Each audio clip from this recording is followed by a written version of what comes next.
পৰীক্ষাটো পাতিব দিয়ক আপোনালোকৰ যি হেৰি আছে আপোনাৰ চাইডত কৰি থাকক ইয়াত পৰীক্ষা পাতিব দিয়ক যদি নহয় মই 11টাৰ পৰা লাঠি চাৰ্জ কৰাম 11টাৰ টাইম দিছে আপোনালোকে ডিছপাৰ্চ হ'ব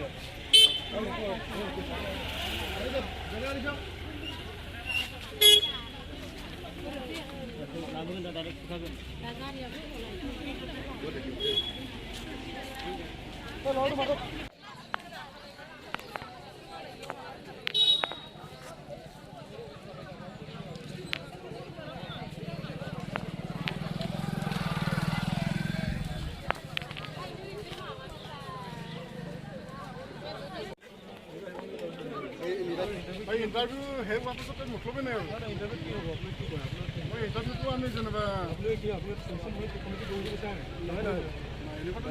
আমাৰ এৰিয়াটো চাই কিনি আমি আনিব বিচাৰিম আলোচনা কৰি পেলাই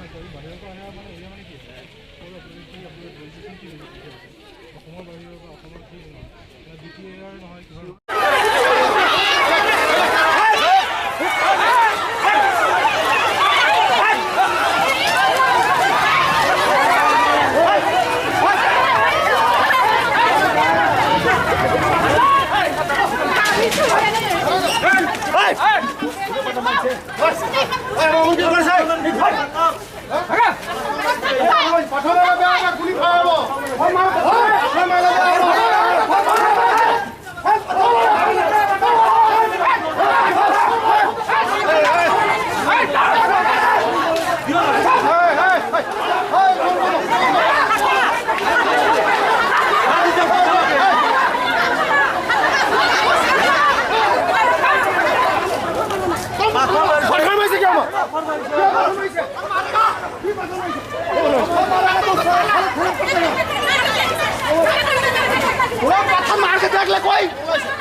কৰিছিলে যে মুকুক চেলেং কলেজত আপোনাৰ এছিষ্টেণ্ট প্ৰফেচৰ এজন ইণ্টাৰভিউ আছিলে খবৰৰ কথাই আমি খবৰ পালোঁ যে যথেষ্টসংখ্যক বড়ো কমিউনিটি ওমেন আৰু স্থানীয় কিছুমান মানুহে আহি থানা ঘেৰাও কৰিছে এজন কেণ্ডিডেটৰ কলেজখন ঘেৰাও কৰিছে এজন কেণ্ডিডেটক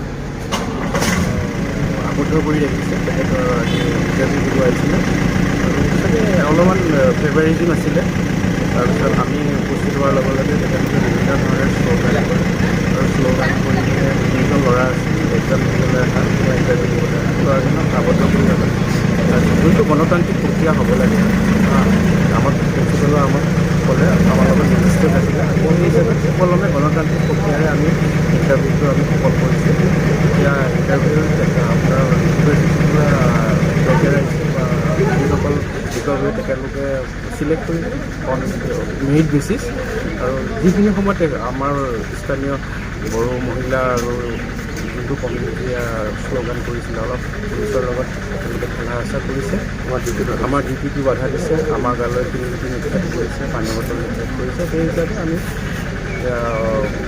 এটা কেছ ৰুজু কৰিব লাগিব, হ'ব পাৰে। আমি ওপৰ মহলৰ লগত ইতিমধ্যে আমি আলোচনা কৰিছোঁ আৰু ইয়াৰে 3জন ব্যক্তি আৰু এগৰাকী মহিলা আমি ঔষধ পোচাৰ কাৰণে আমি আটক কৰি ৰাখিছোঁ।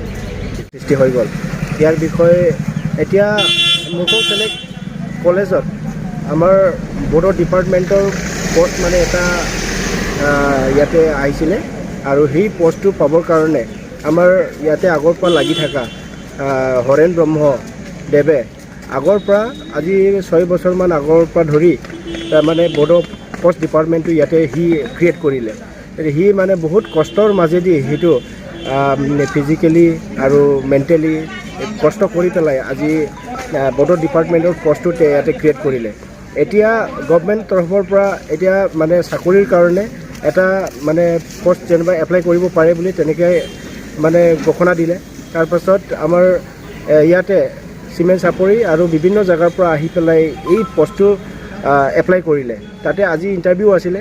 সেই ইণ্টাৰভিউৰ দিনাখন আজি আমি জনাই আঞ্চলিক নিখিল বড়ো ছাত্ৰ সন্থা আৰু লগতে আমাৰ জনাই অঞ্চলত যিমান আমাৰ বড়ো জাতীয় সংগঠন আছে সকলোৱে মানে মিলি পেলাই আলোচনা কৰি পেলাই মানে আগৰ পৰা যিজন মানুহে বড়ো পষ্টটো ক্ৰিয়েট কৰিছে তেখেতেই পাব লাগে বুলি আমি মানে এটা সিদ্ধান্ত লৈ পেলাই আজি আলোচনা মানে আমি কৰিব লৈছিলোঁ। আৰু সেইটো কোনো আমাৰ ইয়াতে ভাইলেঞ্চ কৰা এইটো নহয়, আমাৰ নন ভাইলেঞ্চ আছিলে সেইটো। তাৰপিছত আমি বাৰে বাৰে অনুৰোধ কৰিছিলোঁ যোনজন কেণ্ডিডেটবিলাকে আজি ইয়াতে মানে বড়ো পষ্ট এপ্লাই কৰিছিলে। আৰু আপোনালোকে সকলোৱে জানে আজি জনাই নিচিনা জেগাত বড়ো পষ্ট পোৱাটো ইমান ইজি নহয়। জনাই নিচিনা জেগাত আজি আগৰ পৰা যিমান মানে মাষ্টৰবিলাক আহিছিলে ইয়াতে বড়ো পষ্টৰ কাৰণে তেখেতসকলে চাৰেণ্ডাৰ হৈ পেলাই গুচি গৈছে যে ইয়াতে বড়ো ষ্টুডেণ্ট মানে আমি গোটাব নোৱাৰিম, সেইটো কাৰণে আমি কৰিব নোৱাৰিম বুলি চাৰেণ্ডাৰ কৰি গৈছে। আজি কোনোবা মানে এজনে ইমান কষ্ট কৰি সিনি বড়ো পষ্টটো আনি আৰু ষ্টুডেণ্ট ইয়াতে একঠাইটা কৰি পেলাই আজি বড়ো পষ্টটো কৰিলে। তাৰপিছত এতিয়াহে মানে বেলেগ বেলেগ মানুহবিলাকে এতিয়া আহি পেলাই জেগাটো দখল কৰিব লৈছে।